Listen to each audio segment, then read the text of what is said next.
చాలా విషయాలు మాట్లాడుతూ ఉన్నారు.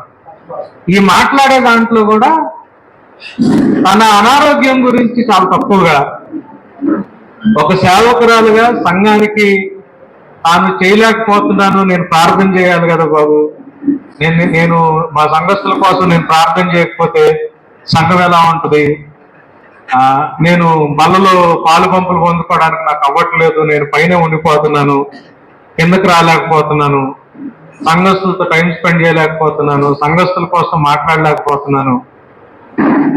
తనకి ఆ సిచ్యువేషన్ లో నుంచి తగ్గడం కూడా, తగ్గాలి అని ప్రార్థన చేయమంటాం కూడా ఎందుకు అనంటే మళ్ళీ సంఘంలో తను యాక్టివ్ గా ఉండాలి అన్న ఆలోచనతోనే తను హీలింగ్ కావాలి అని చెప్పి అడగటం. అంటే వ్యక్తిగతంగా అంటే ఇండివిజువల్ లైఫ్ గురించి తను అడగట్లేదు, కానీ సంఘం కోసం, పరిచర్య కోసం అంకులొక్కళ్ళే చేస్తున్నారు, నేను ఉండాలి కదా, నేను చేయాల్సిన పని నాకు ఇంకా ఉంది అని ఒక పక్క చెప్తా, తను చేయాల్సిన బాధ్యతని జ్ఞాపకం చేసుకుంటా ప్రభు ఆంటీ ప్రార్థనలకి ఎక్కడెక్కడ జవాబులు ఇచ్చారో, ఏమేం చేస్తా ఉన్నారో, అంటే ఈ బిల్డింగ్ మందిరం నిర్మాణం కొరకు రెక్స్ మ్యారేజ్, రెక్స్ కి బేబీ పుట్టడం, ఇవన్నీ నేను అడుగుతా ఉన్నాను.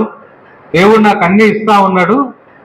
నా ఇంకో కోరిక కూడా ఏంటంటే నేను మళ్ళీ సంఘానికి వెనక్కి వెళ్ళాలా, సంఘస్థుల్లో మధ్యలో నేను ఉండాలా, పరిచర్య చేయాలా, అంకులకి తోడుండాలా, అందుకని స్వస్థత నాకు కావాలి అన్న ఏరియాలో ఆంటీ మాట్లాడుతూ ఉన్నారు.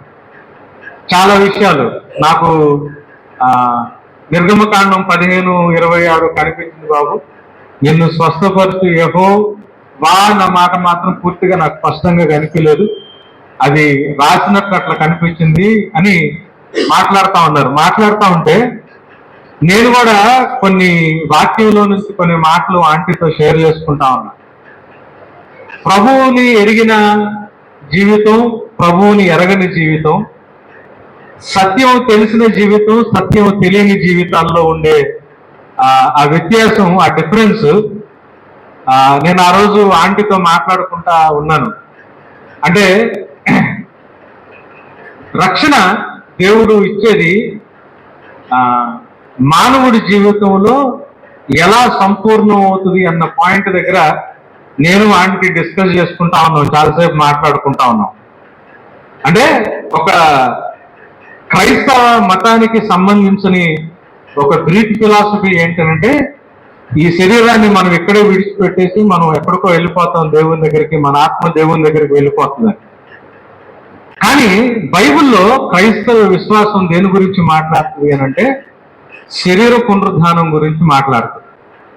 నేను ఆ రోజు ఆంటీతో మాట్లాడిన మాటలు నేను మీతో కూడా పంచుకోవాలని ఇష్టపడుతున్న మాటలు ఏంటి అంటే, క్రైస్తవులకి లేకపోతే క్రైస్తవత్వానికి వేరే మతానికి ఉన్న ఆ డిఫరెన్స్ ఏంటి అని అంటే, కేవలం క్రైస్తవత్వంలో మాత్రమే శరీర పునరుద్ధానానికి సంబంధించిన ప్రస్తావన ఉంటుంది.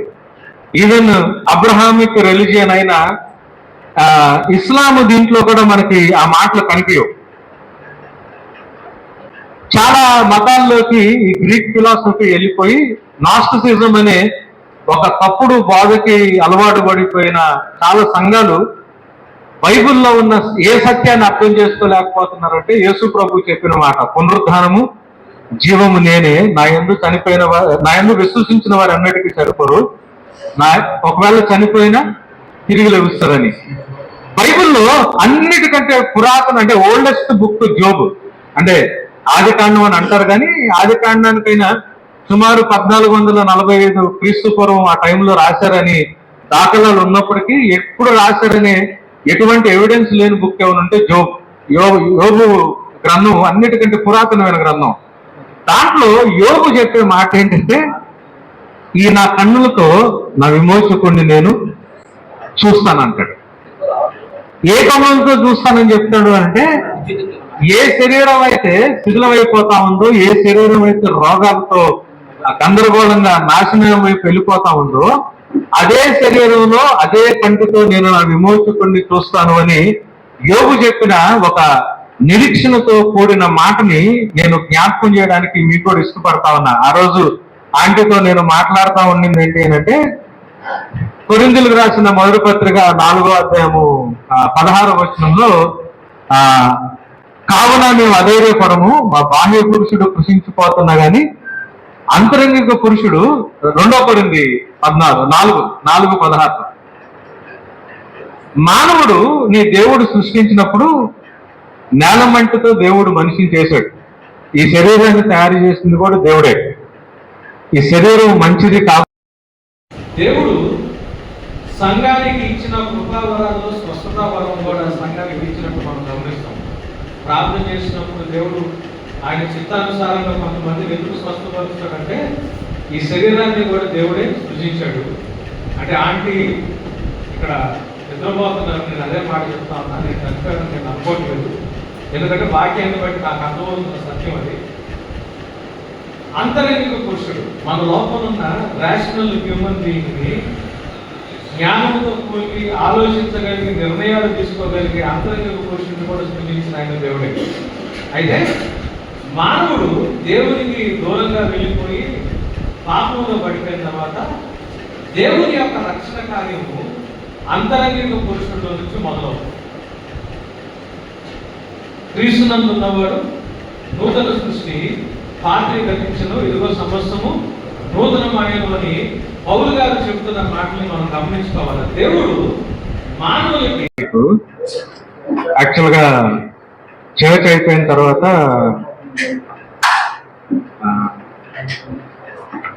నేను మండే అట్లా వెళ్ళాలి, ఆంటీని చూడాలని అనుకున్నాను. వేరే బావగారు వస్తారా మీరు, ఇట్లా అమ్మ పరిస్థితి ఇట్లా ఉంది అని మళ్ళీ ఫోన్ చేస్తే, యాక్చువల్గా ఆ రోజు ఊరు వెళ్ళాల్సింది ఉంది. వెళ్ళాను ఆంటీ దగ్గరికి. ఆల్మోస్ట్ 2.5 hours ఆంటీ మాట్లాడుతూ ఉన్నారు.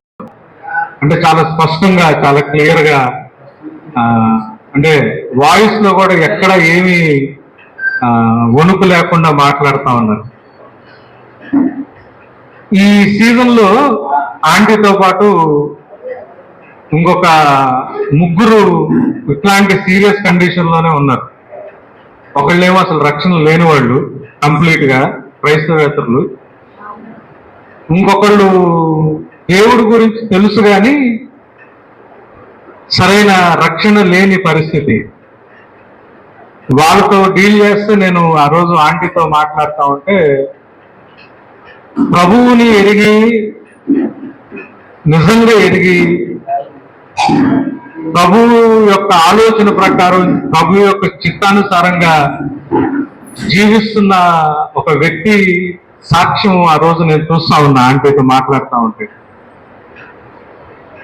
మిగతా కేసెస్ లో చాలా నిస్సహాయత స్థితి, వాళ్ళకి రక్షణ లేదు, వాళ్ళకి ఆ పరిస్థితుల్లో ఏం చెప్పాలో అర్థం కాని పరిస్థితి. అయితే నేను ఆ రోజు ఆంటీతో మాట్లాడుతూ ఉన్నప్పుడు నాకు చాలా డిఫరెన్స్ కనిపిస్తా ఉంది. ఇప్పుడు కూడా ఆంటీని చూస్తున్నప్పుడు యేసు ప్రభు చెప్పిన మాటలు, ఆ చిన్నది చనిపోలేదు, నిద్రిస్తుంది అన్న మాట, నాకు అది అక్కడ నుంచి ఉంటే అట్లా అనిపిస్తా ఉంది. ఆంటీ నిద్రపోతున్నారు.